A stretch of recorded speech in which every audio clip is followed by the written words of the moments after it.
Hi there, BookTube! My name is Christina and today I'm here for my review about the book dealing with Ireland. And if you're wondering what I'm talking about, it's part of my 12 in 12 project, so just shortly, it's a project in which I'm trying to read each month, or kinda, one book from a different country. And this time it was the time of Ireland. And for Irish books, among a lot of different options, I decided to go for La pietra del vecchio pescatore by Pat O'Shea, or in English it is The Hounds of the Morrigan, and it is quite an old fantasy children's book slash middle grade.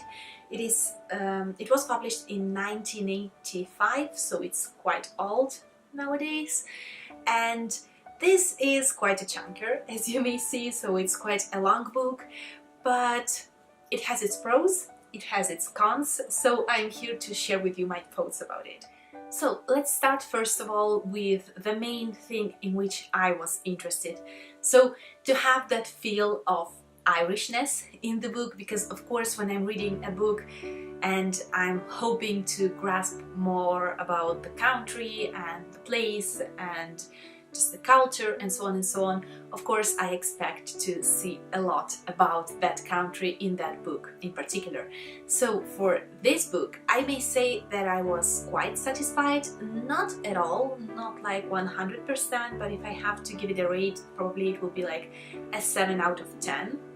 As far as Irishness is concerned, this book is set in Ireland. It starts in the city of Galway, and actually the beginning is very atmospheric. If you've ever been there, then you will feel like you're on the streets of Galway, so that's something that is amazing. But then this book is mostly set in a fantastic kind of world which reminds Ireland, but it's not totally.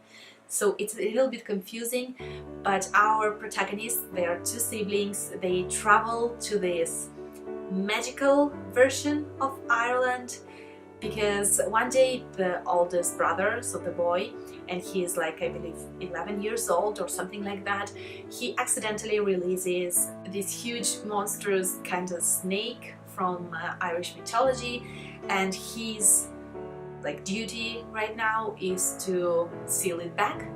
And Morrigan, who in this book is an evil goddess, wants to get that snake in order to enhance her power over the world and over other creatures. And on the other side we have Dagda, who is the good god, and in this book he protects the protagonist and his little sister. So we follow a boy and a little girl. She's about 5 years old, I believe. And this book is the adventure that the two children live while traveling through this magical version of Ireland, trying to beat and defeat the Morrigan while escaping from her hounds, so from here the title. And it's just an old good adventure that is set and starts in Ireland, and then you see so much of the countryside of Ireland, because of course here we have a huge part of the book that is dedicated to travel, so you go through fields and forests and so on. So if you've seen or if you've never visited Ireland, this book is so descriptive that it actually makes you feel like if you're there. So this is something that really satisfied me. And on the other side, a very satisfying aspect was that of mythology. And if you're familiar with Irish mythology, you will enjoy trying to discover who is a certain character from mythology undercover and who is not. And if you're not familiar with it, then it's a children's book, so it's quite easy to cover the basics.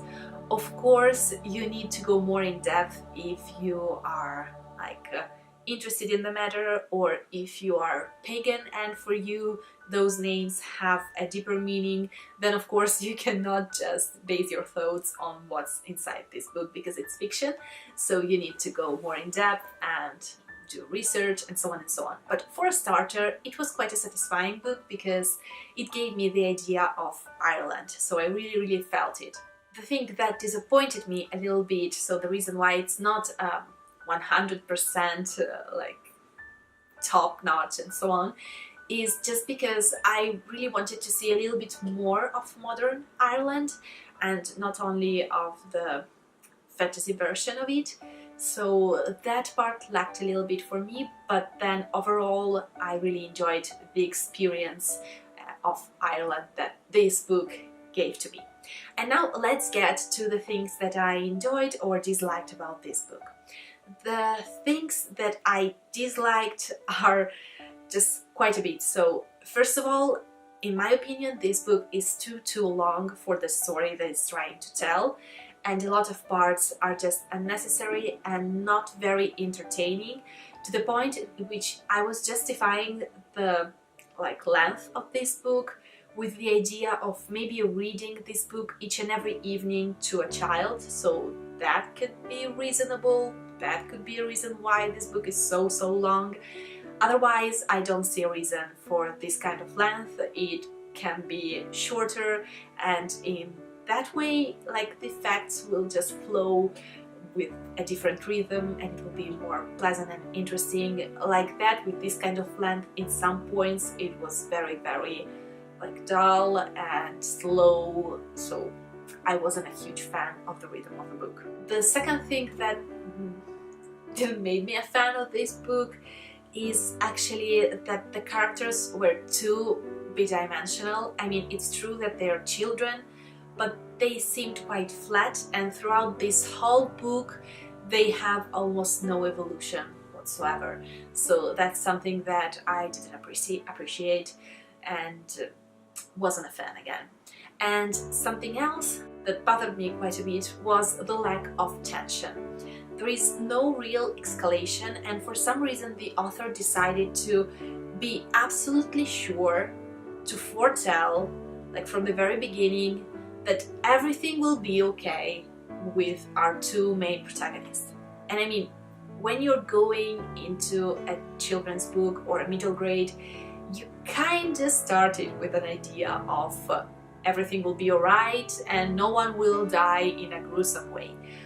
But the fact that the author, each and every time the children were facing, like, I don't know, an obstacle or a tricky situation, the author immediately rushed to tell us that everything will be okay in the end. And I believe it, just don't tell it, because I want to feel a little bit of tension and a little bit of that escalation of, I don't know, just worry for your characters, and so that you will feel more empathetic with them. But no, this book was actually lacking on that side, and leading to that I wasn't very satisfied with the ending. I won't tell how the book ends overall, but the very last pages were so frustrating for me, because I don't like that kind of resolution for this kind of story. But then, this is of course absolutely personal. On the other side, something that I really appreciated was the way the author described everything. This book is so long because it's very descriptive, but it's descriptive in a very interesting and a very deep way, so that it really makes you feel like you're part of that story. And something that I wanted to point out is that I read this book in Italian, so I'm not sure how and what form it has in English. But in Italian, I really appreciated the translation.